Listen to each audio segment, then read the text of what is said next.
মহিলাদের মাসিক ঋতুস্রাবের পরে কিভাবে গোসল করতে হয় এটা একজন মহিলার জানা ফরজ।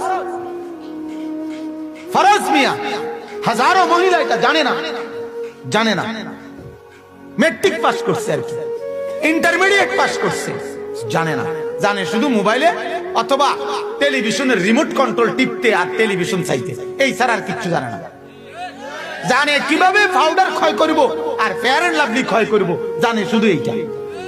কিন্তু অথচ অপবিত্র নারী যদি ফরজ গোসল কিভাবে করতে হয়, তার মাসিক পবিত্র হওয়ার পরে কিভাবে পবিত্র হইতে হয়, এটা যদি না জানে তার এক ওয়াক্ত নামাজ কবুল হবে।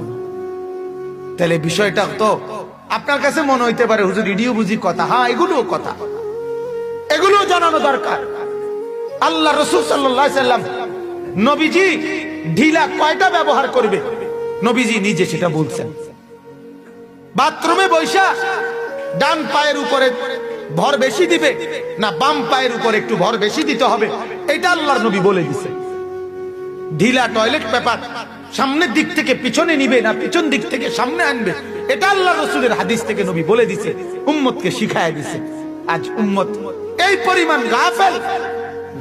একজন পুরুষ প্রস্রাব করে সাথে সাথে পানি নিয়ে নিলে, সাথে উঠতে গেলে, তাইলে তার পবিত্রতা হয় না, তাকে অপেক্ষা করতেই হয়।